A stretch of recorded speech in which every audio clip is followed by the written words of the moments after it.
نحمده ونصلي على رسوله الكريم اما بعد فاعوذ بالله من الشيطان الرجيم براءة من الله ورسوله إلى الذين عاهدتم من المشركين فسيحوا في الأرض 4 أشهر واعلموا أنكم غير معجز الله وأن الله مخزي الكافرين صدق الله العظيم رب اشرح لي صدري ويسر لي أمري واحلل عقدة من لساني يفقهوا قولي اللهم ربنا ألهمنا رشدنا وأعذنا من شرور أنفسنا اللهم أرنا الحق حقا وارزقنا اتباعه وأرنا الباطل باطلا وارزقنا اجتنابه اللهم طهر قلوبنا من النفاق وأعمالنا من الرياء آمین یا رب العالمین۔ اب ہم اللہ کے نام سے سورہ توبہ کا آغاز کر رہے ہیں۔ یہ سورہ مبارکہ تجزیے کے اعتبار سے قرآن حکیم کی مشکل ترین صورت ہے۔ اس میں کئی خطبات ہیں جو مختلف مواقع پر نازل ہوئے ہیں، اور چونکہ قرآن مجید میں یہ چیز محفوظ نہیں ہے کہ کون سا خطبہ کس وقت نازل ہوا، اس کے حوالے سے بڑی تحقیق کی ضرورت ہوتی ہے، اور جن لوگوں نے اتنی تکلیف گوارا نہیں کی ہے وہ بہت سے مغالطوں میں خود بھی مبتلا ہوئے ہیں اور دوسروں کو بھی مبتلا کیا ہے۔ بہرحال پہلی بات تو یہ سمجھیے کہ یہ سورہ مبارکہ 2 بڑے بڑے حصوں پر مشتمل ہے۔ پہلا حصہ پہلے 5 رکوعوں پر مشتمل ہے اور دوسرا حصہ 11 رکوعوں پر مشتمل ہے۔ فلسفہ دین اور فلسفہ رسالت کے اعتبار سے ان دونوں حصوں کے مابین فرق یہ ہے کہ نبی اکرم صلی اللہ علیہ وسلم کی بعثت ہوئی تھی، براہ راست بعثت جن میں سے آپ خود تھے، یہ بعثت خصوصی ہے، بعثت خاصہ ہے کہ جو مشرکین عرب کی طرف ہے، بنی اسماعیل کی طرف ہے۔ ایک آپ کی بعثت عمومی ہے پوری نوع انسانی کی طرف، آپ 2 بعثتوں کے ساتھ مبعوث فرمائے گئے۔ آپ کی جو بعثت خصوصی ہے الی اہل العرب، بنی اسماعیل، مشرکین عرب، چونکہ آپ انہی میں سے تھے اور انہی کی زبان میں آپ نے آخری اتمام حجت کر دیا، لہذا ان کے ضمن میں اللہ تعالیٰ کا جو قدیم قانون ہے رسولوں کے بارے میں کہ اگر کوئی قوم جس کی طرف رسول بھیجا جائے اور وہ اتمام حجت کر دے اور پھر بھی وہ قوم تسلیم نہ کرے تو اس قوم کو ہلاک کر دیا جاتا تھا، عذاب استیصال۔ تو اس قوم کے حق میں تو یہ آخری فیصلہ جو ہے اللہ تعالیٰ کا اسی قانون کے تحت نافذ ہوا۔ اس آخری فیصلے کا جو معاملہ ہے وہ ہے جو پہلے 5 رکوعوں میں آیا ہے۔ یہ حضور صلی اللہ علیہ وسلم کی بعثت خصوصی سے متعلق ہے اہل عرب کی طرف۔ البتہ چونکہ آپ کی بعثت عمومی ہے پوری نوع انسانی کے لیے، آپ نے جزیرہ نما عرب میں دین کو غالب کر دیا، قائم کر دیا۔ بعثت خصوصی کا تو گویا کہ آخری مقصد آخری درجے میں مکمل ہو گیا، لیکن یہ بعثت عمومی کے کام کا آپ نے آغاز فرمایا ہے صلح حدیبیہ کے بعد۔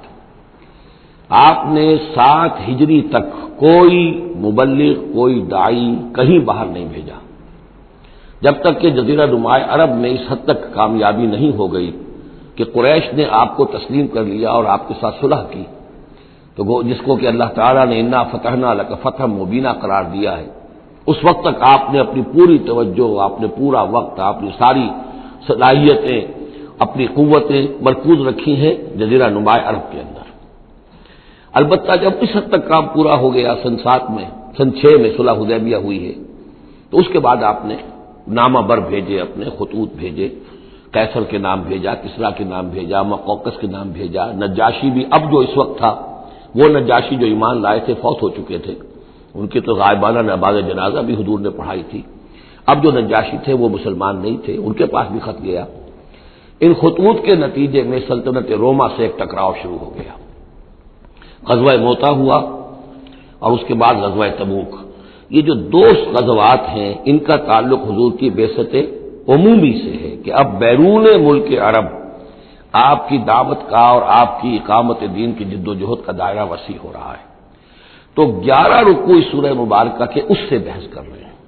وہ غزوہ تبوک کے گرد ہیں۔ ان میں سے 4 رکوع وہ ہیں کہ جو غزوہ تبوک کے لیے ذہنی تیاری کے لیے، اور اس کے بعد کچھ آیات وہ ہیں کہ جو تبوک جاتے ہوئے اور تبوک سے واپسی پر نازل ہوئی، اور کچھ حصہ وہ ہے جو تبوک سے واپس آ کر نازل ہوا۔ وہ تو ہے 11 رکوع جو 6 سے شروع ہو کر 16 تک جائیں گے مسلسل۔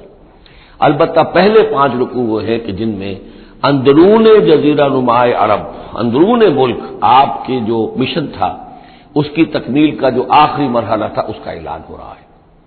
اب یہ جو 5 رکوع ہیں ان میں بھی ایک عجیب تقسیم ہے۔ ان میں 2 رکوع وہ ہیں کہ جو سن 8 ہجری میں فتح مکہ سے قبل نازل ہوئے، ان میں تیار کیا گیا ہے مسلمانوں کو فتح مکہ کے لیے کہ وہ نکلیں، اور ساری رد و قدا ہو رہی ہے کچھ لوگوں کی طرف سے، کچھ منافقین کی طرف سے، کچھ سادہ دل مسلمانوں کی طرف سے، نیک دل مسلمانوں کی طرف سے، کچھ ایسے لوگوں کی طرف سے کہ جن کے وہاں رشتہ دار ہیں کہ اب اگر جنگ ہوگی اور جا کر ہم حملہ کریں گے مکے پر تو اس سے یہ ہے کہ ان رشتہ داروں کو بھی غضب پہنچے گا۔ کچھ ایسے مسلمان تھے جن کی فیملیز وہاں تھیں اور انہیں اندیشہ تھا کہ وہ کہیں جب یہ چکی پیسے گی تو کہیں گندم کے ساتھ گھن بھی نہ پس جائے۔ تو ایک رد و قدا ہے جو ان 2 رکوعوں میں آپ کو ملے گی کہ جو نازل ہوئے ہیں سن 8 میں فتح مکہ سے قبل، اور 3 رکوع وہ ہیں کہ جو نازل ہوئے ہیں سن 9 میں ذی قعدہ کے بعد۔ اور یہ جب کہ فتح مکہ ہو چکا، اس سال حضور نے حج نہیں کیا، پھر اگلے سال آپ نے بھی دوبارہ حج نہیں کیا، لیکن آپ نے قافلہ بھیج دیا تھا کہ وہ جائے، اور اس کے امیر کی حیثیت سے حضرت ابوبکر صدیق رضی اللہ تعالی عنہ تھے امیر الحج۔ لیکن جب وہ قافلہ روانہ ہو چکا تھا ذی قعدہ سن 9 میں، تو پھر وہ آیات نازل ہوئیں کہ جو 3 رکوعوں پر مشتمل ہیں، جن میں آخری اعلان کیا گیا ہے کہ اب آئندہ یہاں کوئی عرب، کوئی مشرک حج کے لیے نہیں آئے گا۔ سن 9 کا حج وہ مشترک تھا، اس میں اہل ایمان بھی تھے اور اہل شرک بھی تھے، مشرکین مکہ بھی تھے، ان کو بھی اجازت تھی۔ اور وہاں اعلان کیا گیا کہ آئندہ مشرکین کے ساتھ اللہ کا کوئی معاہدہ نہیں ہے، اور ایک مہلت دی جا رہی ہے اتنے وقت معین کی، اس کے اندر اندر یا تو وہ اسلام لے آئیں اور یا ان کا قتل عام ہو جائے گا۔ یہ سخت ترین آیات ہے قرآن مجید کی کہ جو اس حصے میں نازل ہوئی ہیں، لیکن اس کا فلسفہ سمجھ لیجئے، یہ قائم مقام ہے اس عذاب استیصال کے جو عذاب قوم نوح پر آیا، قوم ہود پر آیا، قوم صالح پر آیا، قوم شعیب پر آیا، سدوم اور عمورہ کی بستیوں پر آیا، آل فرعون پر آیا۔ وہ اب مشرکین عرب پر اس لیے آنا ضروری تھا کہ ان کی طرف حضور بھیجے گئے، انہی کی زبان میں کتاب اتار دی گئی، ان پہ اتمام حجت ہو گیا، حق مبرہن ہو گیا۔ اب اگر وہ ایمان نہیں لا رہے ہیں تو عذاب استیصال کے مستحق ہو چکے ہیں۔ البتہ یہ کہ انہیں پہلی قسط جو دی گئی عذاب کی وہ تو غزوہ بدر کی شکل میں تھی، اب آخری یہ ہے کہ چیلنج کر دیا گیا کہ اب اتنی مدت کے اندر اندر اگر تم ایمان لے آؤ گے تو تمہاری خیریت ہے، نہیں لاؤ گے تو تمہیں قتل کر دیا جائے گا۔ اور اس میں خود بخود امپلائڈ تھی یہ بات کہ اگر تم نہ ایمان لانا چاہو نہ قتل ہونا چاہو تو جزیرہ نمائے عرب کو خیر بات کہہ کے چلے جاؤ، جہاں سینگ سمائے چلے جاؤ، اب عرب میں نہیں رہ سکتے۔ اس جزیرہ نمائے عرب کو پاک کر دیا جائے گا شرک سے۔ تو 2 رکوع وہ 3 یہ، اب اس میں ایک اور کمپلیکیشن ہے، یہ 2 رکوع پہلے اور 3 رکوع بعد میں، ترتیب زمانی تو یہ ہے، ان 3 رکوعوں کا ایک رکوع پہلے نکال کے لے آیا گیا ہے۔ جیسے میں نے کہا تھا کہ سورہ انفال میں ایک آیت جو تھی کہ جو بڑی اہم تھی اور جو بڑی یوں سمجھیے کہ ایک حساس مسئلے پر تھی کہ مال غنیمت کا کیا ہوگا، اس کو پہلے لے آئے، حالانکہ اس کا اصل حکم، اس کی اصل بحث جو ہے وہ سورت کے اندر چل رہی ہے، جا کے وسط میں آ رہی ہے۔ اسی طریقے سے قرآن کا اسلوب ہے کہ جو خاص بہت اہم شے تھی اگرچہ وہ ان 3 رکوعوں سے متعلق ہے جو بعد میں نازل ہوئے ہیں، لیکن ان کو پہلے سب سے پہلے سورت میں رکھ دیا گیا ہے۔ تو گویا کہ پہلے 5 رکوع بھی 3 حصوں میں ہیں۔ پہلا رکوع جو 6 آیات پر مشتمل ہے، یہ وہ 6 آیات ہیں جن کو دے کر حضرت علی کو بھیجا حضور نے صلی اللہ علیہ وسلم، وہاں جا کر حج کے اعلان کرو، اعلان عام کر دو میری طرف سے کہ اب مشرکین کے ساتھ کوئی معاہدے نہیں۔ اس کے بعد وہ 2 رکوع ہیں جو 1 سال پہلے نازل ہوئے ہیں فتح مکہ سے قبل۔ پھر 2 رکوع وہی ہیں کہ جو ان 6 آیات کے تسلسل میں ہیں جو ذی قعدہ سن 9 ہجری میں نازل ہو رہے ہیں۔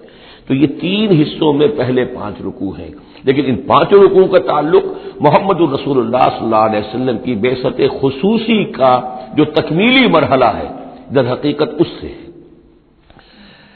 برات من اللہ و رسولہ، اعلان برات ہے، لا تعلقی کا اعلان ہے اللہ اور اس کے رسول کی طرف سے، الی الذین عاہدتم من المشرکین، ان لوگوں کی جانب جن سے اے مسلمانوں تم نے مشرکوں میں سے معاہدے کیے، اللہ کی طرف سے سارے معاہدے ختم۔ البتہ یہ بڑا کیٹیگوریکل سٹیٹمنٹ جو آیا ہے، اس کے بعد اس کے اندر تھوڑی تھوڑی وہ جو ہے تفصیل جب آئے گی تو اس میں رعایتیں دی گئی ہیں، لیکن اعلان ایسا ہے۔ اور اس سورت سے پہلے یہ واحد سورت ہے قرآن مجید کی جس سے پہلے آیت بسم اللہ نہیں ہوتی، اور اس کا سبب یہ بیان کیا ہے حضرت علی رضی اللہ تعالی عنہ نے کہ یہ سورت تو ننگی تلوار لے کر نازل ہوئی ہے۔ آیت بسم اللہ میں تو اللہ کے نام ہے الرحمن الرحیم، تو یہ سورت جو ہے یہ تو ننگی تلوار لے کر نازل ہوئی ہے۔ اہل شرک کے لیے جو اعلان اس میں کیا گیا ہے کہ ان کو قتل کیا جائے گا، قتل عام ہوگا، تو گویا کہ اس کے مضامین جو ہیں اللہ تعالیٰ کی وہ رحمانیت اور رحیمیت کے ساتھ بظاہر ان کی مناسبت نہیں ہے، اس لیے اس صورت سے قبل آیت بسم اللہ نہیں لکھی جاتی۔ واللہ عالم۔ برات من اللہ ورسولہ الی الذین عاہدتم من المشرکین، اعلان برات ہے، اعلان لا تعلقی ہے اللہ اور اس کے رسول کی طرف سے ان تمام لوگوں سے کہ جن سے مسلمانوں نے معاہدے کیے۔ فسیحوا فی الارض اربعۃ اشہر، تو گھوم پھر لو اس زمین میں یعنی اس جزیرہ نما عرب میں 4 مہینے کی تمہیں مہلت دی جا رہی ہے۔ وَاعْلَمُوا أَنَّكُمْ غَيْرُ مُعْجِزِ اللَّهِ، اور جان لو کہ تم اللہ کو عاجز نہیں کر سکتے، اللہ کو شکست نہیں دے سکتے۔ وَأَنَّ اللَّهَ مُخْزِي الْكَافِرِينَ، اور اللہ تعالیٰ کافروں کو رسوا کر کے رہے گا۔ اب ان کے لیے یہ آخری جو ہے قسط جو ہے اللہ تعالیٰ کی طرف سے عذاب کی وہ آ کر رہے گی۔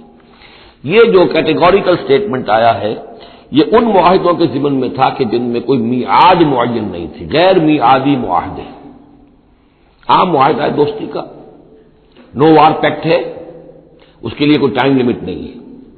ان کے لیے تو کھلم کھلا کہہ دیا کہ ٹھیک ہے 4 مہینے کی ہم مہلت دے رہے ہیں، اس کے بعد ہمارا کوئی معاہدہ نہیں۔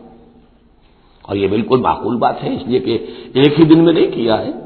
وہ بات بھی ہو گئی کہ معاہدہ پہلے جو ہے ان کی طرف پھینک دیا گیا، فَأَنبِذْ عَلَيْهِمْ عَلَىٰ سَوَاءٍ، اعلان کیا جا رہا ہے، اور پھر ایک دن میں اقدام بھی نہیں ہو رہا، 4 مہینے دیے جا رہے ہیں۔ تو یہ ہے معاملہ ان کا جو معاہدے غیر میعادی تھے جن میں کوئی مدت معین نہیں تھی۔ وَأَذَانٌ مِّنَ اللَّهِ وَرَسُولِهِ إِلَى النَّاسِ يَوْمَ الْحَجِّ الْأَكْبَرِ، اور اعلان عام ہے اللہ اور اس کے رسول کی طرف سے لوگوں کی جانب حج اکبر کے دن، یوم الحج الاکبر، بڑے حج کے دن۔ بڑے حج سے مراد حج ہے، یہ ہمارے ہاں جو عام خیال ہے کہ جمعے کو حج ہو تو حج اکبر ہے، یہ بغیر کسی بنیاد کے ہے۔ اصل میں عمرہ جو ہے وہ حج اصغر ہے، اور جو حج ہے وہ حج اکبر ہے۔ عمرہ بھی ایک چھوٹا حج ہے، تو وہاں اکبر اور اصغر اس اعتبار سے ہوتے ہیں۔ تو یوم الحج الاکبر، جب جو حج آ رہا ہے اس دن، ان اللہ بریء من المشرکین ورسولہ، اعلان عام، چونکہ حج میں تو تمام اطراف و اکناف جو ہیں جزیرہ نما عرب کے وہاں سے لوگ آئے ہوئے ہیں، تو اعلان عام ہو جائے گا کہ اللہ تعالیٰ بری ہے، الگ ہے، اس کا کوئی معاہدہ مشرکین کے ساتھ نہیں ہے، نہ صرف اللہ بلکہ اس کے رسول بھی۔ وَإِن تُبْتُمْ فَهُوَ خَيْرٌ لَكُمْ، اور اگر تم باز آ جاؤ، توبہ کر لو تو تمہارے لیے بہتر ہے، اسی میں خیریت ہے۔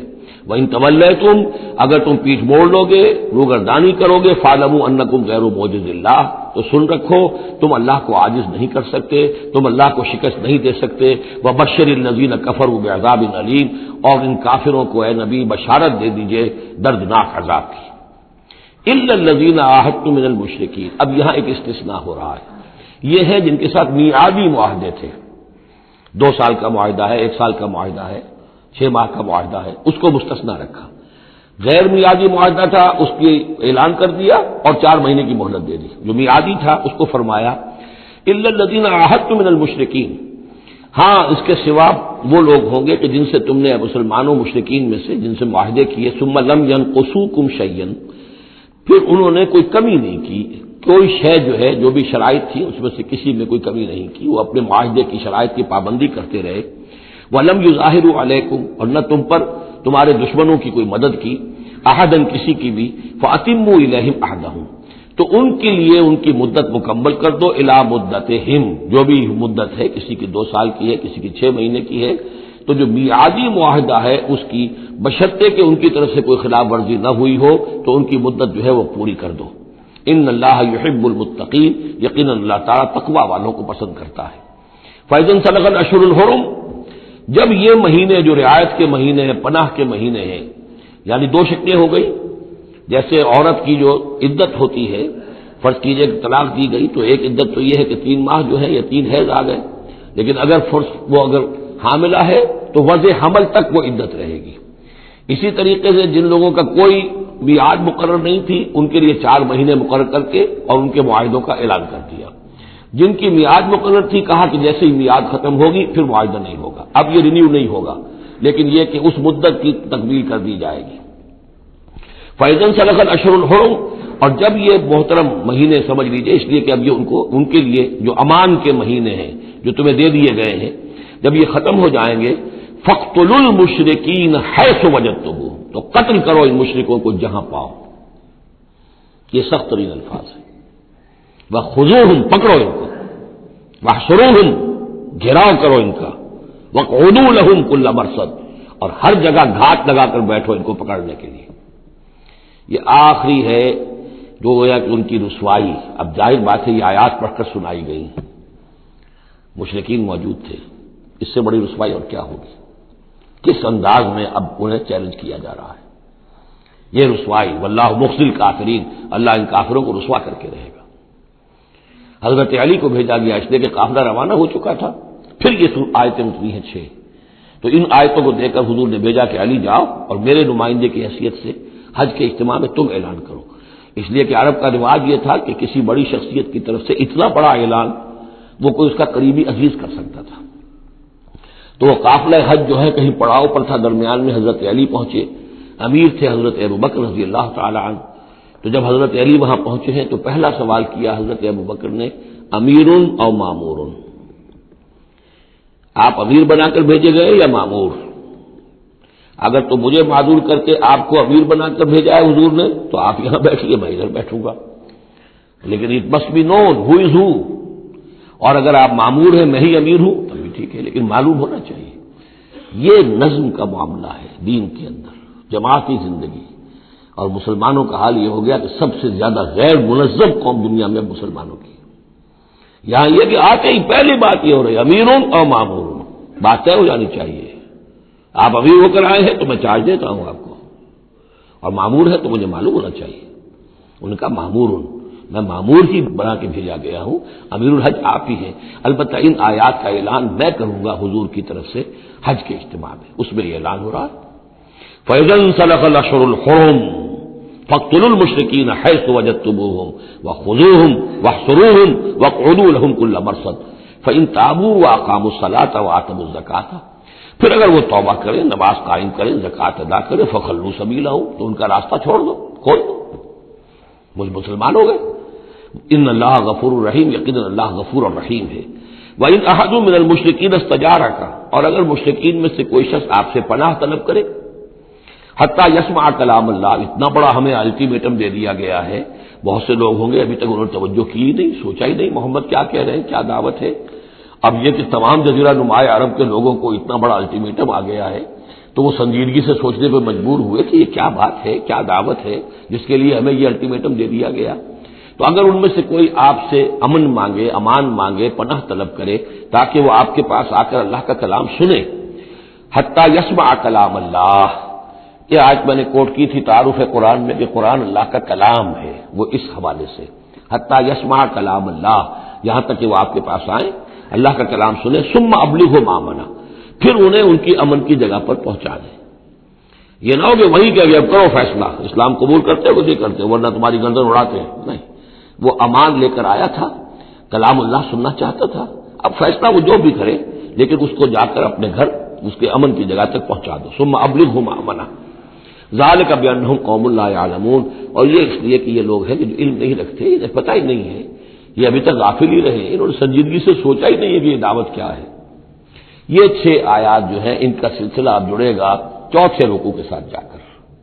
اب جو دوسرا رکوع اور تیسرا رکوع آ رہے ہیں یہ ہے کہ جو سن 8 ہجری میں فتح مکہ سے قبل نازل ہوئے، اور اس میں مسلمانوں کو آمادہ کیا جا رہا ہے قریش کے خلاف جنگ کرنے کے لیے۔ اگرچہ جنگ بالفعل نہیں ہوئی لیکن کیا معلوم تھا، ممکن ہے خون ریزی ہو جائے، ممکن ہے مکے کی گلیاں جو ہیں وہ خون کی ندیاں جو ہے اس میں بہنے لگے، سارے اندیشے تھے، وہ تو جو ہو گیا وہ تو بعد میں معلوم ہوا کہ کیا ہوا ہے، لیکن بہرحال اس میں جو ریلیکٹنس تھی، کچھ لوگوں میں بربنائے منافقت، کچھ لوگوں میں بربنائے شرافت اور ایک سادہ لوحی، کچھ لوگوں میں اس وجہ سے کہ ان کے اعزاء اور اقربا وہاں تھے اور انہیں اندیشہ یہ تھا کہ کہیں وہ گیہوں کے ساتھ وہ گھن بھی نہ پس جائے۔ کیف یکون للمشرکین عہد عند اللہ وعند رسولہ، اصل میں یوں ذہن میں رکھیے کہ جو صلح حدیبیہ ہوئی تھی اس کو خود قریش کے حلیف قبیلے نے توڑ دیا، اور اب حضور صلی اللہ علیہ وسلم سے آج سیرت میں آپ نے پڑھا ہی ہوگا کہ ابو سفیان جو سردار ہیں مکے کے، وہ آئے ہیں چل کر یہ درخواست لے کر کہ حضور اس صلح کی تجدید کر دیجئے۔ حضور نے تجدید نہیں کی، سفارشیں بھی کروائیں انہوں نے جو بھی کروا سکتے تھے، حضرت علی سے کوشش کی، اپنی بیٹی حضرت ام حبیبہ رضی اللہ تعالی عنہا وہ حضور کی زوجہ محترمہ تھی، وہاں گئے، انہوں نے بھی کوئی حوصلہ نہ دیا، بلکہ وہاں تو واقعی اور ہو گیا کہ وہ گئے اپنی بیٹی کے ہاں، حضور کا بستر بچھا ہوا تھا، بیٹھنے لگے تو ام حبیبہ رضی اللہ تعالی عنہا نے فرمایا کہ ابا جان ذرا ٹھہریے، وہ ٹھٹک کر کھڑے رہ گئے تو بستر طے کر دیا، اب بیٹھ جائیے۔ اب یہ سردار قریش انہوں نے کہا کہ یہ بستر میرے لائق نہیں تھا یا میں اس بستر کے لائق نہیں تھا۔ حضرت ام حبیبہ فرماتی ابا جان آپ اس بستر کے لائق نہیں ہیں، یہ نبی کا بستر ہے اور آپ ناپاک ہیں، آپ مشرک ہیں، تو اب کیا کہیں، ان سے سفارش کرو گے؟ معلوم ہوا کہ وہ ساری گئے تو تھے اس لیے کہ بیٹی سے سفارش کروا دیں گے تو شاید زبان میں نہ کھل سکی ہو، پر اس وقت ہو سکتا ہے کہ بہت سے لوگوں نے یہ چیمے گوئیاں کی ہو کہ دیکھیے اچھی بات نہیں ہے، صلح اچھی بات ہوتی ہے، اب یہ قریش کا سردار آیا ہے، گڑ گڑا رہا ہے، سفارشیں کروا رہا ہے، تو صلح کر لینی چاہیے، کیوں صلح نہیں کر رہے حضور؟ اس کو پس منظر میں رکھیے، تب یہ آیتیں آپ کی سمجھ میں آئیں گی۔ کیف یکون للمشرکین عہد عند اللہ، کیسے ہو سکتا ہے مشرکین کے لیے کوئی عہد اللہ کے نزدیک، وعند رسولہ اور اس کے رسول کے نزدیک، الا الذین عاہدتم من المسجد الحرام، سوائے ان کے کہ جن کے ساتھ تم نے معاہدہ کیا تھا مسجد حرام کے پاس، صلح حدیبیہ، فما استقاموا لکم فاستقیموا لہم، تو جب تک وہ اس پر قائم رہے، سیدھے رہے تمہارے لیے، تم بھی قائم رہو، سیدھے رہو، ان اللہ یحب المتقین، لیکن اللہ تعالیٰ متقیوں کو پسند کرتا ہے۔ یعنی جب تک انہوں نے نہیں توڑا تھا معاہدہ، ہم نے بھی پیروی کی، ہم نے اس کی پوری جو ہے پوری پابندی کی، لیکن یہ کہ اب جب کہ ان کی طرف سے یہ توڑا جا چکا ہے تو اب کوئی دباؤ نہیں ہے، کوئی اخلاقی اصول نہیں ہے کہ لازماً معاہدے کی تجدید کی جائے، اب صورتحال کو دیکھنا ہے۔ حضور کو پورا اندازہ ہو چکا تھا کہ اب ان مشرکین میں اتنا دم نہیں ہے کہ وہ مقابلہ کر سکے، تو معاہدے کا مطلب کیا ہوتا کہ کفر اور شرک کو ایک فریش لیز آف ایگزسٹنس دے دیا جائے، 10 سال کے لیے اگر معاہدہ کرے، 10 سال کے لیے کفر جو ہے ڈنکا بجائے گا حرم کے اندر اور مکے کے اندر، تو حضور کو پورا اندازہ تھا، اس لیے آپ نے تجدید نہیں کی۔ کیف وَإِن يَظْهَرُوا عَلَيْكُمْ، کیسے جبکہ اگر وہ تم پر کہیں قابو پا لیں، غالب آ جائیں، لا يرقبوا منكم الا ولا ذمہ، تو ہرگز لحاظ نہیں کریں گے نہ تمہاری قرابت کا نہ عہد کا، ان کے ہاں تو نہ قرابت کے کوئی معنی ہے نہ معاہدے کے کوئی معنی ہے، معاہدہ جب بھی چاہا توڑ دیا، قرابت داری کے خلاف کیا۔ یرضونکم بافواہہم، اب وہ جو آئے ہیں صلح کی تجدید کرنے کے لیے اور چاپلوسی کر رہے ہیں، وہ چاہتے ہیں کہ تمہیں راضی کر لیں اپنے منہ سے، وتابا قلوبہم، اب بھی ان کے دل انکاری ہیں، دل اب بھی نہیں مان رہے، واکثرہم فاسقون، اور ان کی اکثریت فاسقین پر مشتمل ہے۔ اشتروا بآیات اللہ ثمنا قلیلا، یہ وہی لوگ ہیں جنہوں نے اللہ کی آیات کو فروخت کیا ہے حقیر سی قیمت کے عوض، اپنی چودراہٹیں، اپنی سیادتیں، حق کو پہچاننے کے باوجود محمد رسول اللہ 13 برس تک ان کے ہاں 12 برس تک دعوت دیتے رہے، انہوں نے قرآن مجید کو رد کیا، فصدوا عن سبیلہ، لوگوں کو روکتے رہے، خود بھی رکے رہے اللہ کے راستے سے، انہم ساء ما كانوا يعملون، بہت ہی بڑا ہے ان کا عمل جو رہا ہے۔ لا يرقبون فی مومن الا ولا ذمہ، دوبارہ یہ کسی مومن کے حق میں نہ قرابت کا کوئی لحاظ کرتے ہیں نہ کسی عہد اور معاہدے کا کرتے ہیں، واولئک هم المعتدون، اور حقیقت میں یہی لوگ ہیں جو حد سے زیادہ تجاوز کرنے والے ہیں۔ فإن تابوا وأقاموا الصلاة وآتوا الزکاة، پھر بھی اللہ نے راستہ کھلا رکھا ہوا ہے، اب بھی کھلی بات ہے کہ اگر وہ توبہ کرے اور نماز قائم کرے اور زکات دے، فإخوانکم فی الدین، تو وہ تمہارے دینی بھائی ہیں۔ وَنُفَصِّلُ الْآيَاتِ لِقَوْمٍ يَعْلَمُونَ، اور ہم اپنی آیات کی تفصیل بیان کر رہے ہیں ان لوگوں کے لیے جو علم رکھتے ہیں، جو علم حاصل کرنا چاہیں۔ وَإِن نَكَثُوا أَيْمَانَهُم مِّن بَعْدِ عَهْدِهِمْ، اور اگر انہوں نے توڑ دیا ہے اپنی اس قسم کو اور معاہدے کو اس کے باندھنے کے بعد، وطعنوا فی دینکم، اور جبکہ وہ انہوں نے عیب لگایا ہے تمہارے دین کے معاملے میں، فقاتلوا ائمۃ الکفر، تو اب جنگ کرو ان کفر کے اماموں سے. یہ ہے الفاظ جو بہت نوٹ کرنے کے. ائمۃ الکفر کون تھے جزیرہ نما عرب میں؟ کافر تو سب تھے، مشرک سب تھے. ائمۃ الکفر، ائمۃ الشرک، یہ قریش تھے، متولی کعبے کے، بتوں کے مجاور. یہ سارا مرکز جو ہے شرک کا جو بنایا، اللہ کے گھر کو توحید کا مرکز تھا اسے شرک کا اڈا بنا دیا. یہ ہے امام. جب تک ان کو شکست نہ دی جائے تو ظاہر بات ہے کہ جزیرہ نما عرب پر دین کے غلبے کا تصور نہیں ہے. چاہے وہاں کوئی فارمل حکومت نہیں تھی، کوئی سلطنت نہیں تھی، کوئی ریاست نہیں تھی، کوئی جو ہے فارمل دارالخلافہ نہیں تھا، لیکن معنوی اعتبار سے یہ ام القری، یہ مرکزی بستی ہے، یہ ہے اس پورے جزیرہ نما عرب کا صدر مقام ایک اعتبار سے. اور یہاں کے جو لوگ ہیں ائمۃ الکفر، ان کے ساتھ جنگ کرو. فقاتلوا ائمۃ الکفر، تو قتال کرو ان کفر کے اماموں سے. انہم لا ایمان لہم، ان کی کسی قسم کا کوئی پاس نہیں، ان کی کوئی قسمیں نہیں ہیں، کوئی اعتبار نہیں. لعلہم ینتہون، شاید کہ وہ باز آ جائیں، یعنی سختی سے شاید باز آ جائیں. اے مسلمانوں، نرمی کے ساتھ وہ باز آنے والے نہیں. الا تقاتلون قوما نکثوا ایمانہم، کیا ہو گیا تمہیں؟ تم جنگ نہیں کرنا چاہتے ایسی قوم سے جنہوں نے اپنے عہد کو توڑا؟ معاہدہ انہوں نے توڑا ہے، مسلمانوں نے تو نہیں توڑا، نہ مسلمانوں کے حلیف قبیلے نے توڑا. انہوں نے وعدہ جو کیا تھا اس کو توڑا ہے. تو کیا ہو گیا تمہیں؟ شرافت کی وجہ سے یا بزدلی کی وجہ سے یا منافقت کی وجہ سے یا اور کسی سبب سے تم ان سے جنگ نہیں کرنا چاہتے؟ الا تقاتلون، کیا تم قتال نہیں کرنا چاہتے قومن، اس قوم سے نکثوا ایمانہم، جنہوں نے اپنی قسمیں توڑی. وہموا باخراج الرسول، یہی تو ہے کہ جنہوں نے رسول کو مکے سے نکلنے پر مجبور کیا.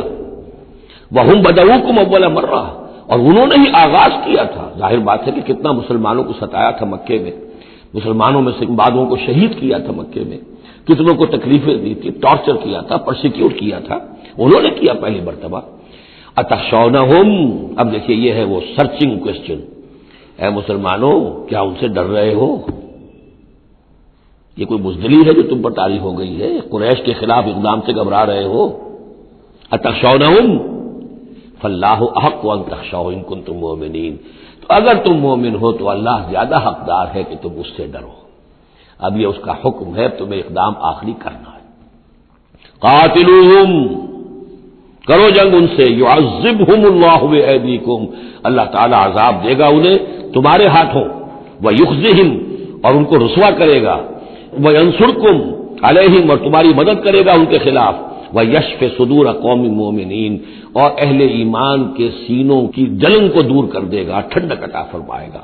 یعنی اب بھی مکے میں ایسے لوگ تھے کہ جن پر ٹارچر ہو رہا تھا، وہ جو ضعیف تھے، جو نہیں کر سکتے تھے، سفر نہیں کر سکتے تھے، یا خواتین تھیں، تو ان کے اوپر جو بھی ظلم ہو رہے تھے. تو جب ان لوگوں کی اب درگت بنے گی تو ان کے بھی دلوں کو کچھ ٹھنڈک ملے گی، اور ان کو بھی کچھ نہ کچھ ان کے احساسات جو ہیں اس کے اندر کچھ سکون ہوگا. وَيُذْهِبْ غَيْظَ قُلُوبِهِمْ، ان کے دلوں میں جو غصہ بھرا ہوا، غم بھرا ہوا، اللہ تعالیٰ اسے نکالے گا. وَيَتُوبُ اللَّهُ عَلَىٰ مَن يَشَاءُ، اور اللہ تعالیٰ توبہ نصیب کر دے گا جس کو چاہے گا توبہ کی توفیق دے دے گا. وَاللَّهُ عَلِيمٌ حَكِيمٌ، اور اللہ تعالیٰ علیم اور حکیم ہے. اب تیسری مرتبہ وہ آیت آ گئی ہے قرآن میں. ام حسبتم ان تترکوا، ام حسبتم ان تدخلوا الجنة ولما يأتكم مثل الذين خلوا من قبلكم مستهم البأساء والضراء وزلزلوا حتى يقول الرسول والذين معه متى نصر الله الا ان نصر الله قريب. اسی طرح پھر یہ آیت ہے 214 سورہ بقرہ کی، 142 سورہ آل عمران کی. ام حسبتم ان تدخلوا الجنة، اب یہ تیسری مرتبہ ام حسبتم ان تترکوا. اور یہ آیت نمبر 16 ہے، 1 اور 6 کو بھی جمع کریں گے تو 7 بنے گا. ام حسبتم ان تترکوا، تم چھوڑ دیے جاؤ گے. ولما یعلم اللہ الذین جاہدوا منکم، ابھی تو اللہ نے دیکھا ہی نہیں کون ہے تم میں سے حقیقت میں جہاد کرنے والے. دوسری قوموں کے خلاف جہاد کرنا اور تھا، اب اپنی قوم کے خلاف جہاد کرنے کے لیے جانا. ظاہر بات ہے کہ اس کے اندر ایک اور اضافی امتحان ہے جو اللہ تمہارا لے لینا چاہتا ہے. وَلَمْ يَتَّخِذُوا مِن دُونِ اللَّهِ وَلَا رَسُولِهِ وَلَا الْمُؤْمِنِينَ وَلِيجًا، اور دیکھ لینا چاہتا ہے اللہ کہ کون ہے وہ لوگ کہ جو اللہ کے سوا اور اس کے رسول کے سوا اور اہل ایمان کے سوا کسی کے ساتھ دلی تعلق، دلی محبت اور دلی رازداری کا کوئی تعلق نہیں رکھتے. یہ رشتے جب تک کٹیں گے نہیں ایمان کی تلوار سے، اس وقت تک تمہارا خلوص جو ہے اللہ کے ساتھ اور دین کے ساتھ وہ کیسے ثابت ہوگا؟ واللہ خبیر بما تعملون، اور جو کچھ تم کر رہے ہو اللہ اسے باخبر ہے۔ ما کان للمشرکین ان یعمروا مساجد اللہ، ان مشرکوں کا تو یہ حق نہیں ہے کہ وہ آباد کریں اللہ کے گھروں کو۔ یہ مسجد ہے، اللہ کا گھر ہے، یہ بیت اللہ ہے، یہ مشرکین اس کے متولی بنے بیٹھے ہیں، ان کا کوئی حق نہیں ہے۔ یہ توحید کا مرکز ہے بیت اللہ۔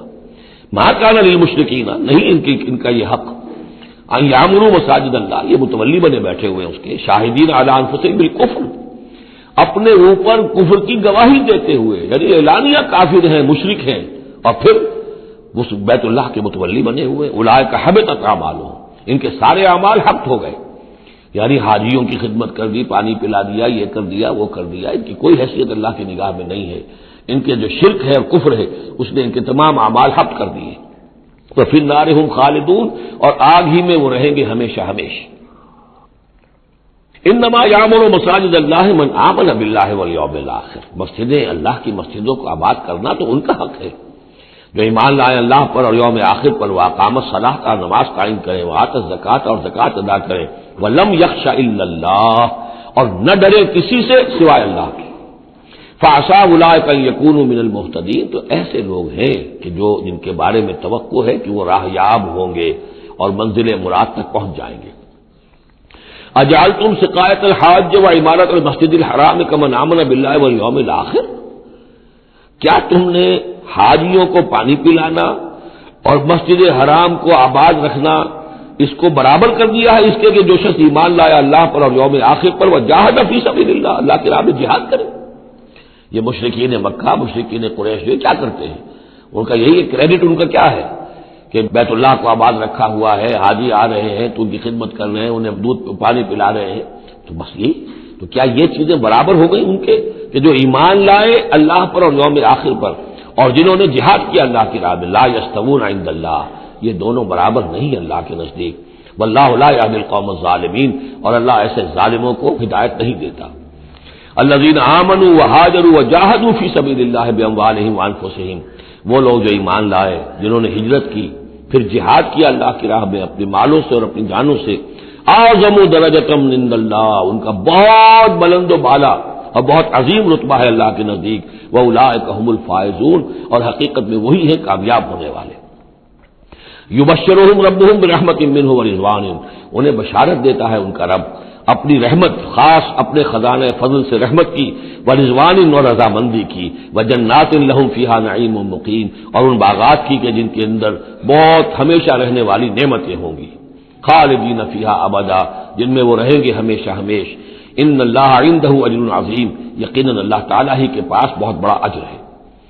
یا ایھا الذین آمنوا لا تتخذوا آباءکم واخوانکم، اب چونکہ کچھ مسلمانوں کو جیسا کہ میں نے عرض کیا یہ ہوگا کہ آخر وہ ہمارے باپ ہیں وہاں پہ، بھائی ہیں، اب یہ جنگ ہوگی، چلیے ابھی تک امید تھی کہ وہ لوگ شاید ایمان لے آئیں تو ہمارے ساتھ ہو جائیں، ابھی تک وہ ایمان نہیں لائے ہیں، اب اگر ادھر سے چڑھائی ہوگی ہمیں جانا پڑے گا، اپنے ہاتھوں جو ہے وہ اپنے رشتہ داروں کو، اپنے بھائی بندوں کو قتل کرنا پڑے گا۔ یہ چیز جو رکاوٹ بن رہی تھی تو ذرا اب اس کے اوپر ایک ضرب لگ رہی ہے ان دو آیتوں میں، اور قرآن مجید کی اہم ترین آیتوں میں سے اگلی آیت ہے جو آئے گی اس کے بعد، آیت نمبر 24۔ یا ایھا الذین آمنوا لا تتخذوا آباءکم واخوانکم اولیاء، اے اہل ایمان اپنے باپوں اور بھائیوں کو اپنے ولی اور دوست اور حمایتی مت سمجھو، مت بناؤ۔ ان استحبوا الکفر علی الایمان، اگر انہوں نے ایمان کے مقابلے میں کفر کو پسند کیا ہے، اگر اب بھی تمہارے دل میں ان کے لیے محبت ہے اور تمہارے دل میں وہ تعلق جو ہے موجود ہے، تو اس کا مطلب یہ ہے کہ پھر ایمان کے ساتھ رشتہ تمہارا مضبوط نہیں ہے، اللہ کے لیے غیرت نہیں ہے، دین کے لیے، توحید کے لیے غیرت نہیں ہے۔ یا ایھا الذین آمنوا لا تتخذوا آباءکم واخوانکم اولیاء ان استحبوا الکفر علی الایمان ومن یتولھم منکم، تو جو کوئی بھی ان کے ساتھ وہ ولایت کا تعلق رکھے گا، دوستی اور جو پشت پناہی کا، وہ فاولئک ھم الظالمون، تو خود وہ بھی پھر ظالموں میں شریک ہو جائیں گے۔ اب وہ آیت آ رہی ہے، خاصی طویل آیت ہے اور یہ بہت ہی اہم آیت ہے۔ قل، اے نبی ان سے کہہ دیجئے، ان کان آباؤکم وابناؤکم واخوانکم وازواجکم وعشیرتکم واموال اقترفتموها وتجارة تخشون كسادها ومساكن ترضونها احب الیکم من اللہ ورسولہ وجہاد فی سبیلہ فتربصوا حتی یاتی اللہ بامرہ واللہ لا یہدی القوم الفاسقین۔ اے نبی ان سے کہہ دیجئے اگر ہو تمہیں تمہارے باپ اور تمہارے بیٹے اور تمہارے بھائی اور تمہاری بیویاں یا بیویوں کے لیے شوہر اور تمہاری برادری رشتہ دار اور وہ مال جو تم نے بہت محنت سے کمائے ہیں جمع کیے ہیں، وہ تجارت جس کے مندے کا تمہیں خطرہ رہتا ہے، ڈرتے رہتے ہو، اور وہ حویلیاں اور وہ محل جو تم نے بنائے ہیں تمہیں بہت پسند ہیں، مساکن ترضونھا، اگر یہ 8 چیزیں محبوب تر ہیں، احب الیکم، ان 8 کی محبت زیادہ ہے تمہارے دلوں میں من اللہ و رسولہ و جہاد فی سبیلہ، اللہ کی محبت، رسول کی محبت، اللہ کی راہ میں جہاد کی محبت، اگر یہ 3 محبتیں کم ہیں وہ زیادہ ہیں فتربصوا، تو جاؤ انتظار کرو، دفع ہو جاؤ، فتربصوا، جاؤ انتظار کرو، حتی یاتی اللہ بامرہ، یہاں تک کہ اللہ اپنا فیصلہ سنا دے، واللہ لا یہدی القوم الفاسقین، اللہ ایسے فاسقوں کو راہیاب نہیں کرتا۔ بہت سخت آیت ہے، بہت اہم آیت ہے، بڑی کیٹیگوریکل ہے۔ ہر شخص اپنے باطن میں ایک ترازو نصب کرے، اپنے باطن میں، کسی اور کو نہ ناپیے تولیے، یہ اپنے آپ کو تولیے، بل الانسان علی نفسہ بصیرہ، انسان اپنے آپ سے خوب واقف ہے۔ ایک میں ڈالیے پلڑے کے اندر یہ 8 محبتیں، باپوں کی محبت، بیٹوں کی، بھائیوں کی، بیویوں کی یا شوہروں کی، اسپاؤسز کی، یا اس کے بعد رشتہ داروں کی، اور 3 شکلیں ہیں مال کی، وہ مال جو جمع کیا ہے، اور وہ تجارت جو بڑی محنت سے جمائی ہے، اس کا مندے کا اندیشہ رہتا ہے، اور وہ گھر بنائے ہیں، محل بنائے ہیں، کوٹھیاں بنائی ہیں، ولاز بنائے ہیں، بڑے ان کو سجایا ہے، ڈیکوریٹ کیا ہے۔ اگر ان 8 چیزوں کی محبت تمہارے دل میں زیادہ ہے، اللہ کی محبت، اس کے رسول کی محبت، اللہ کی راہ میں جہاد کی محبت سے، یہاں یہ تیسری چیز ہے کانکریٹ۔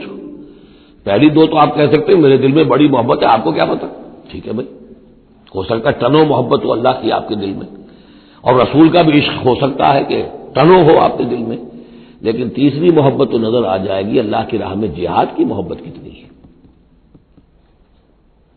اگر یہ 3 محبتیں ہلکی ہیں، وہ پڑنا بھاری ہے، فتربصوا حتی یاتی اللہ بامرہ، تو جاؤ انتظار کرو یہاں تک کہ اللہ اپنا فیصلہ سنا دے، اور اللہ ایسے فاسقوں کو، ایسے ناہنجاروں کو، ایسے سرکشوں کو اللہ تعالی ہدایت نہیں دیتا۔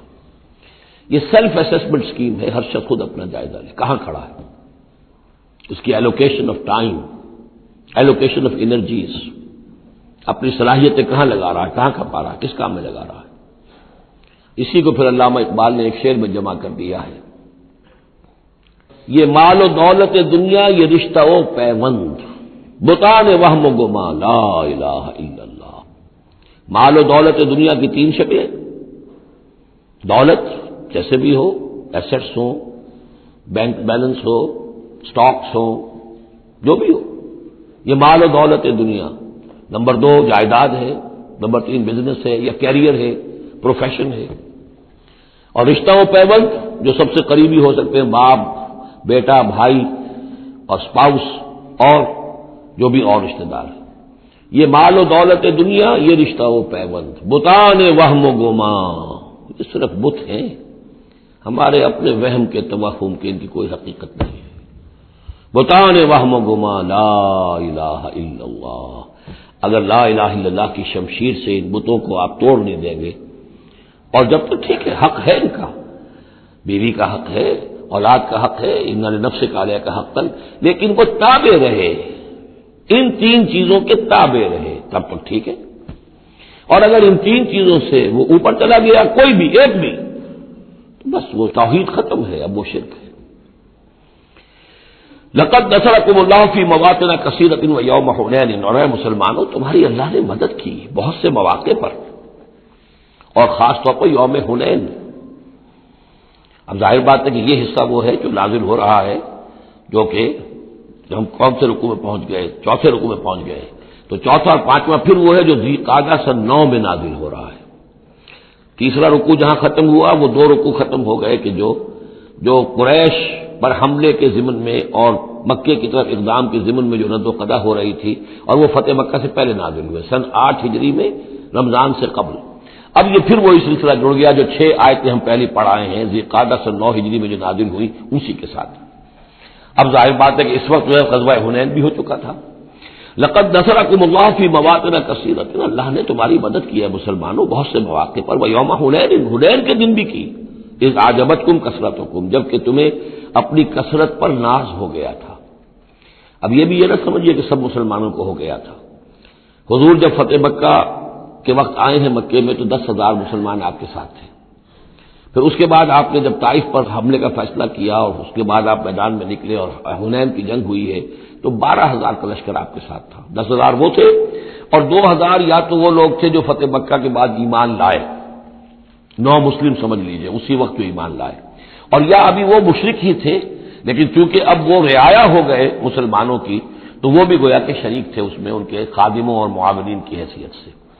12,000 کا یہ لشکر جب گزر رہا تھا ایک وادی سے، اور اس وادی کے دونوں طرف پہاڑیاں تھیں، تو جو تیر انداز تھے اور وہ بہت ہی نشانے والے لوگ تھے، تو انہوں نے مورچے بنا رکھے تھے پہاڑیوں کے اوپر، ان کے اوپر سے تیروں کی بوچھاڑ آئی ہے، تو یہ نشیب میں ہے، وادی میں ہے، اوپر سے بیراج آ رہا ہے، اس کے نتیجے میں بھگدڑ مچ گئی۔ بعض روایات میں تو آتا ہے کہ حضور کے ساتھ صرف 30-40 آدمی رہ گئے، علامہ شبلی نے یہی لکھا ہے 30-40 آدمی رہ گئے، لیکن سید سلیمان ندوی نے پھر اپنے استاد سے اختلاف کرتے ہوئے اسی میں سیرت النبی میں نوٹ دیا کہ نہیں 300-400 آدمی رہ گئے تھے، لیکن 300-400 آدمی بھی رہ جائیں 12,000 میں سے تو بھگدڑ بہت بڑی تھی۔ اس وقت پھر حضور خود اپنی سواری سے اترے ہیں، علم اپنے ہاتھ میں لیا ہے، رجز آپ نے پڑھا ہے، انا النبی لا کذب انا ابن عبد المطلب، میں نبی ہوں اس میں کوئی شک نہیں، چاہے یہ 12,000 میرا ساتھ دے تب بھی نبی ہوں، کوئی ساتھ نہ دے تب بھی نبی ہوں، اور میں عبد المطلب کا بیٹا یعنی پوتا میدان میں موجود ہوں۔ اس پر پھر یہ کہ آپ نے لوگوں سے کہا کہ پکارو الیہ یا عباد اللہ، الیہ یا اصحاب الشجرہ، الیہ یا اصحاب البدر، کہاں جا رہے ہو اے بدریوں، کہاں جا رہے ہو؟ صلح حدیبیہ کے وقت جنہوں نے مجھ سے بیعت کی تھی موت کی، بیعت رضوان، کہاں جا رہے ہو؟ پھر لوگ پلٹے ہیں، پھر فتح ہو گئی۔ اذ اعجبتکم کثرتکم، جبکہ تمہیں اپنی کثرت پر ناز ہو گیا تھا، فلم تغن عنکم شیئا، تو وہ کثرت تمہیں کچھ نہ بچا سکی، کچھ کام نہ آ سکی تمہارے، وضاقت علیکم الارض بما رحبت، اور تم پر زمین اپنی پوری فراخی کے باوجود تنگ آ گئی، تنگ پڑ گئی، تنگ ہو گئی، ثم ولیتم مدبرین، اور پھر تم پیچھے پیٹ موڑ کر بھاگے، ثم انزل اللہ سکینتہ علی رسولہ، پھر اللہ نے نازل فرمایا اپنی طرف سے سکون اور تسکین اپنے رسول پر، وعلی المومنین، اور اہل ایمان پر، وانزل جنودا لم تروها، اور اس وقت بھی اللہ نے ایسے لشکر بھی اتارے جنہیں تم نے نہیں دیکھا، وعذب الذین کفروا، اور عذاب دیا کافروں کو، وذالک جزاء الکافرین، اور یقیناً یہ کافروں کا بدلہ یہی ہے۔ ثم یتوب اللہ من بعد ذلک علی من یشاء، پھر اس کے بعد بھی اللہ تعالیٰ توبہ نصیب فرما دے گا اپنے بندوں میں سے جس کو چاہے گا، اللہ غفور اور رحیم ہے۔ یا ایھا الذین آمنوا انما المشرکون نجس فلا یقربوا المسجد الحرام بعد عامهم ھذا، اہل ایمان یہ مشرک ناپاک ہیں، پلید ہیں، تو اب یہ اس سال کے بعد مسجد حرام کے قریب نہ پھٹکنے پائیں۔ سن 9 کا حج جو ہے کھلا تھا مشرکین کے لیے بھی اور اہل ایمان بھی گئے، حضرت ابوبکر کی زیر امارت قافلہ حج مدینے سے گیا، حضور نہیں گئے، اسی میں اعلان یہ بھی کر دیا گیا اب آئندہ سال سے کوئی مشرک قریب نہیں آ سکے گا، نہ بیت اللہ کے، بیت الحرام کے، نہ حج کے لیے آ سکے گا۔ لا یقرب المسجد الحرام بعد عامهم ھذا، اس سال کے بعد اب وہ قریب نہ پھٹکے مسجد حرام کے۔ وَإِنْ خِفْتُمْ عَيْلَةً، اب اندازہ ہوا ہوگا کہ یہ تو آتے تھے لوگ تو ہماری آمدنی ہوتی تھی، حاجی آتے تھے، کچھ قربانیاں کرتے تھے، کچھ اور نظریں چڑھاتے تھے، چڑھاوے چڑھاتے تھے تو ہماری آمدنی ہوتی تھی۔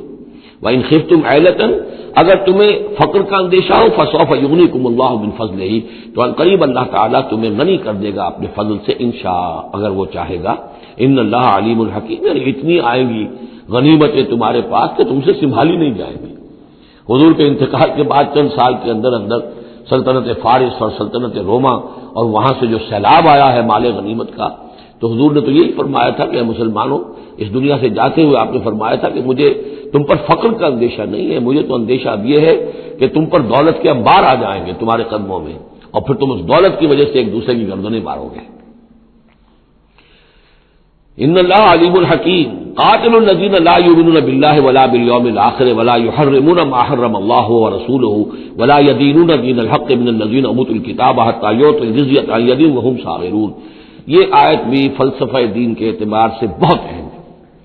جنگ کرو ان لوگوں سے جو نہ ایمان رکھتے ہیں اللہ پر نہ یوم آخر پر، جو حرام نہیں ٹھہراتے جس کو اللہ اور اس کے رسول نے حرام ٹھہرایا، اور نہ قبول کرتے ہیں دین حق کی تابع داری من الذین اوتوا الکتاب، ان لوگوں میں سے کہ جن کو کتاب دی گئی تھی، حتی یعطوا الجزیۃ عن ید وہم صاغرون، یہاں تک کہ وہ اپنے ہاتھ سے جزیہ پیش کریں اور چھوٹے ہو جائیں، نیچے رہے، تابع ہو جائیں۔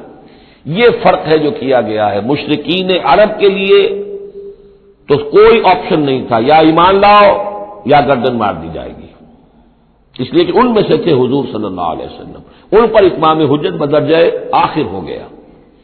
لیکن یہ کہ باقی لوگوں کے لیے، نصارہ اور یہود کے لیے بھی اسی کتابیں بقیہ پوری نوع انسانی ہے، تمام انسان، پھر فارس کے لوگ تھے یا ہندوستان کے لوگ تھے یا اور تھے، ان سب کے لیے قانون یہی رہا ہے۔ کسی کے لیے یہ چیلنج نہیں ہے کہ تم یا ایمان لاؤ یا قتل کر دیے جاؤ گے، اس کے بعد کسی کے لیے نہیں۔ یہ خاص وقت تھا اس قوم کے لیے اس عذاب کا کہ جس قوم نے ایک رسول کی دعوت کو رد کیا تھا۔ اب اس کے بعد کوئی رسول ہے بھی نہیں، موجود نہیں ہے، بنفس نفیس تو موجود نہیں ہے، معنوی طور پر ہے، وہ واقعتاً جو ہے مادی طور پر تو نہیں ہے۔ اس حوالے سے بقیہ پوری نوع انسانی کا معاملہ کیا ہے؟ ان کے سامنے یہ ہے کہ قتال ان سے بھی کیا جائے گا، جنگ ان سے بھی کی جائے گی، یہاں تک کہ وہ تابع ہو جائیں، اللہ کے دین کی بالادستی کو قبول کر لیں، لیکن اس کے نیچے وہ یہودی رہیں، وہ مجوسی رہیں، وہ ہندو رہیں، وہ سکھ رہیں، وہ پارسی رہیں، وہ جو بھی چاہے رہیں، انڈیویجول کو کسی کو اسلام لانے پہ مجبور نہیں کیا جائے گا، اور یہ نہیں ہوگا کہ گردن اڑا دی جائے گی یا اسلام لاؤ۔ وہ معاملہ تھا مشرکین عرب کے لیے۔ یہ جو زمین و آسمان کا فرق، اس کو اچھی طرح سمجھ لیجئے۔ یہی وجہ ہے کہ پھر جب دور صحابہ میں اور دور خلافت راشدہ میں فوجیں نکلی ہیں صحابہ کی، تو 3 آپشنز دیتے تھے وہ۔ ایمان لے آؤ، تم ہمارے برابر کے ہو جاؤ گے، تمہارے حقوق ہمارے حقوق برابر، ہم یہ بھی نہیں کہیں گے ہم سینئر ہیں تم جونیئر ہو، تمہارے حق کا برابر، بالکل برابر۔ اگر ایمان نہیں لاتے، تابع داری اختیار کرو، جزیہ دو، اور اسلامی ریاست کی بالادستی قبول کرو، پھر تم یہودی رہو، مجوسی رہو، عیسائی رہو، نصرانی رہو، جو چاہو رہو، ہندو رہو، بدھ مت کے رہو، جو چاہو رہو۔ اگر یہ بھی نہیں گوارا، گویا کہ تم باطل کے نظام کو قائم رکھنا چاہتے ہو، تو پھر تیسرا آلٹرنیٹو تلوار آئے گی میرے اور ہمارے تمہارے درمیان فیصلہ کرے گی، آ جاؤ میدان جنگ میں۔ 3 آپشنز ان کے لیے، مشرکین عرب کے لیے بھی 3 آپشن بن گئے تھے 2 ہی، یا ایمان لاؤ یا قتل کر دیے جاؤ گے۔ تیسرا آپشن یہ تھا کہ جزیرہ نما عرب چھوڑ کر جہاں چاہو بھاگ جاؤ، یہاں نہیں رہ سکتے، لیکن یہ اس میں امپلائڈ تھا نہیں، کلیئر نہیں تھا، اسپیلٹ آؤٹ نہیں تھا۔ لیکن ان کے لیے یہ دوسرا آپشن تھا، قاتل الذین لا یؤمنون باللہ، قتال کرو ان سے جو ایمان نہیں رکھتے اللہ پر نہ یوم آخر پر، ولا یحرمون ما حرم اللہ ورسولہ، نہ حرام ٹھہراتے ہیں اور سمجھتے ہیں ان چیزوں کو جو اللہ اور اس کے رسول نے حرام کی ہیں، ولا یدینون دین الحق، اور نہ دین حق کو قبول کرنے کے لیے اور اس کی تابعداری کرنے کے لیے تیار ہیں، من الذین اوتوا الکتاب، اہل کتاب میں سے، ان سے بھی جنگ کرو، حتی یعطوا الجزیۃ عن ید، یہاں تک کہ وہ دے جزیہ ہاتھ سے، وہم صاغرون، اور چھوٹے ہو کر رہے، اسلام کی بالادستی قبول کریں۔ وقالت الیہود عزیر ابن اللہ، اور یہودیوں نے یہ اعتقاد گھڑ لیا تھا کہ عزیر اللہ کے بیٹے ہیں۔ وقالت النصارى المسیح ابن اللہ، اور نصارہ نے یہ عقیدہ گھڑ لیا کہ مسیح اللہ کے بیٹے ہیں۔ ذالک قولہم بافواہہم، یہ ان کے منہ سے باتیں ہیں جو نکلی ہیں، ان کی کوئی حقیقت نہیں ہے۔ یظاہرون قول الذین کفروا من قبل، یہ ریس کر رہے ہیں، نقل کر رہے ہیں ان لوگوں کی باتوں کی کہ جو ان سے پہلے جنہوں نے کفر کیا تھا۔ یہ میں اشارہ کر چکا تھا کہ متھرائزم یہ ایک مذہب تھا پرانا، اور خاص طور پر مصر اس کا بہت بڑا مرکز تھا۔ تو جب یہ سینٹ پال نے جب تبلیغ شروع کی ہے عیسائیت کی، اور وہ وہاں سے پھر بات جو ہے آگے بڑھی ہے، اور جینٹائلز کے اندر بھی تبلیغ اس نے شروع کی، تو اس نے پھر اپنے مذہب میں ایسے اعتقادات شامل کر لیے کہ یہ جو دوسرے مذہب کے لوگ ہیں وہ آسانی سے ہمارے اس مذہب میں عیسائیت میں آ جائیں۔ تو جو تثلیث مصر میں پہلے سے موجود تھی، اسی تثلیث کے نام بدل دیے۔ مصر میں تثلیث تھی God the father, Horus the son of God, and Isis the God mother. تو اللہ خدا اور ایک خدا کی ماں وہ جو آئسس دیوی یعنی اور خدا کا بیٹا. تو اللہ اور عیسیٰ اور مریم یہ پہلی تصنیف تھی ابتدائی کی جو بنی ہے. God the father, Horus the son of God and Isis the God mother. تو انہوں نے ان کی نقالی کی ہے، اس نقالی میں انہوں نے یہ تصنیف ایجاد کر دی ہے. قاتلہم اللہ انا یوفکون، اللہ تعالیٰ انہیں قتل کرے، ہلاک کرے. یہ کہاں سے بچلائے گئے ہیں؟ اتخذوا احبارهم ورهبانهم اربابا من دون اللہ. دوسری جو سب سے بڑی گمراہی ہوئی عیسائیوں میں وہ یہ ہے کہ انہوں نے اپنے احبار اور رہبان کو بھی رب بنا لیا اللہ کے سوا. اب یہ جو ہے اس پر اعتراض کیا تھا، اعتراض نہیں سوال کیا تھا حضرت عدی ابن حاتم نے، جو مشہور ہیں حاتم طائی، بہت بڑے جو سخی تھے. وہ تو خیر فوت ہو چکے تھے حضور کی بعثت سے قبل، اور وہ عیسائی تھے. ان کے بیٹے تھے یہ عدی ابن حاتم، یہ ایمان لے آئے. لیکن ایک روز انہوں نے حضور سے پھر یہ کہا کہ حضور یہ بات کچھ سمجھ میں نہیں آئی، قرآن کہتا ہے کہ ہم نے بحیثیت عیسائی اپنے احبار اور رہبان کو اپنا خدا بنا لیا، ارباب بنا لیا. تو ایسی بات تو نہیں ہے، تو اس کا مفہوم کیا ہے؟ تو آپ نے فرمایا کیا یہ صحیح نہیں ہے کہ جس شے کو وہ حلال کہہ دے تم حلال مان لیتے ہو، جس شے کو وہ حرام کہہ دے تم حرام مان لیتے ہو؟ کہ جی یہ تو ہے، تو یہی تو خدا بنا مان لینا ہے. یعنی قانون سازی کا حق اللہ کو حاصل ہے. یہاں پوپ صاحب کو پورا اختیار ہے، جو چاہے فیصلہ کر دے. تو 2000 سال تک تو حضرت مسیح کو سولی دینے کا الزام یہودیوں پر رہا. اب آ کر اچانک انہوں نے ایک ڈیکری، ایک فرمان کے ذریعے سے بری کر دیا. تاریخ کو بدل دیں، حرام کو حلال کر دیں، حلال کو حرام کر دیں. یہی ہمارے ہاں بھی ایک پوپ ہوتے ہیں، یہ جو ہمارے یہاں اسماعیلی ہیں، ان کا جو امام حاضر ہے وہ معصوم ہے، اور وہ جس چیز کو چاہے حلال کر دے، جس چیز کو چاہے حرام کر دے. انہوں نے بھی شریعت ساقط کی ہوئی ہے، اسماعیلیوں پر شریعت نہیں ہے. ایک اسماعیلی وہ ہے جو ہنزا وغیرہ میں رہتے ہیں، ان کے ہاں شریعت ہے. یہ پرانے اسماعیلی ہیں کہ جو باہر سے آ کر یہاں پر آباد ہوئے تھے. ایک یہ گجرات کے علاقے میں آ کر جب اسماعیلیوں نے اپنی تبلیغ کی ہے تو انہوں نے وہی کیا جو سینٹ پال نے کیا تھا، شریعت ساقط کر دی. اور جو ہندوؤں کا عقیدہ تھا اس کے اندر 9 اوتار تھے، 9 اوتار آ چکے ہیں دنیا میں اللہ کے. ان کا کہ حضرت علی 10ویں اوتار ہیں، دشم اوتار. وہ دشم اوتار ان کے عقیدے میں شامل ہو گیا. اور جو ان کا امام حاضر ہے اسے پورا اختیار حاصل ہے، شریعت کی جس چیز کو چاہے منسوخ کر دے، جو چیز چاہے حرام قرار دے دے، جو چیز چاہے حلال قرار دے دے. یہ ہے دین. تو اتخذوا احبارهم ورهبانهم، تو یہ تو گویا کہ خدا ہی بنا لیا، یہ اختیار تو خدا ہی ہے. اربابا من دون اللہ، انہوں نے اللہ کے سوا ان کو بھی رب بنا لیا ہے. والمسیح ابن مریم، اور مسیح ابن مریم کو تو پوچھتے ہیں. وما امروا الا ليعبدوا الها واحدا، انہیں نہیں حکم دیا گیا تھا مگر اس بات کا کہ وہ پوجے صرف ایک الہ کو. لا الہ الا ہوا، نہیں ہے کوئی معبود اس کے سوا. سبحانہ عما یشرکون، وہ پاک ہے اس سے کہ جو شرک یہ کر رہے ہیں. یریدون ان یطفئوا نور اللہ بافواہہم، یہ چاہتے ہیں کہ اللہ کے نور کو بجھا دیں اپنے منہ کی پھونکوں سے. وَيَأْبَى اللَّهُ إِلَّا أَن يُتِمَّ نُورَهُ وَلَوْ كَرِهَ الْكَافِرُونَ، اور اللہ کو ہرگز منظور نہیں ہے مگر یہ کہ وہ اپنے نور کا اتمام فرما کر رہے، چاہے یہ کافروں کو کتنا ہی ناگوار ہو. هُوَ الَّذِي أَرْسَلَ رَسُولَهُ بِالْهُدَى وَدِينِ الْحَقِّ لِيُظْهِرَهُ عَلَى الدِّينِ كُلِّهِ، وہی تو ہے جس نے بھیجا ہے اپنے رسول کو صلی اللہ علیہ وسلم الہدا اور دین حق دے کر، تاکہ غالب کرے اسے کل کے کل دین پر، کل نظام زندگی پر. وَلَوْ كَرِهَ الْمُشْرِكُونَ، خواہ یہ مشرکوں کو کتنا ہی ناگوار ہو. کیونکہ یہاں آ کر حضور کے مشن کے آخری درجے میں تکمیل ہو رہی ہے، تو یہاں کلیئرلی اب اس کو انیشیٹ کر دیا گیا. وہ جو میں نے عرض کیا تھا کہ ایک ہے رسالت کا بنیادی مقصد، تبشیر ہے، انذار ہے، تذکیر ہے، دعوت ہے، تبلیغ ہے. وما نرسل المرسلین الا مبشرین ومنذرین، وہ بنیادی مقصد بھی حضور کی بعثت کا ہے. لیکن حضور کا ایک امتیازی مقصد ہے، تکمیل رسالت کا جو مظہر ہے وہ ہے کہ دین کو غالب کرنا بالفعل. یہ جوڑا جو 2 آیتوں کا ہے یہ بالکل اسی ترتیب کے ساتھ یہ جوڑا سورہ صف میں بھی آیا ہے. دوسری آیت تو جو کی تو ہے، شوشے کا فرق نہیں. هو الذی ارسل رسولہ بالہدى ودین الحق لیظہرہ علی الدین کلہ ولو کرہ المشرکون. اس پر تو 24 صفحے کا میرا ایک مقالہ ہے جو لکھا ہوا ہے، جو میری کتاب ہے نبی اکرم صلی اللہ علیہ وسلم کا مقصد بعثت. صرف اس ایک آیت پر 24 صفحے کا مقالہ ہے. اور میں مطمئن ہوں، اللہ کا شکر ہے کہ اس آیت کا حق اللہ تعالیٰ نے میرے ذریعے سے پورا کروا دیا ہے. اس میں کسی اعتبار سے، اس لیے کہ لوگ اس میں سے اپنے لیے راستے نکالتے ہیں، چور دروازے. یہ تو جی اللہ غالب کرنے والا ہے، کوئی انسان غالب کرنے والے تھوڑا ہی ہیں. اور یہ ہے اور وہ ہے، اس لیے کہ جو آدمی کام چور ہے چاہتا ہے کسی طریقے سے کوئی راہ فرار ہو، بھاگنے کا کوئی راستہ مل جائے.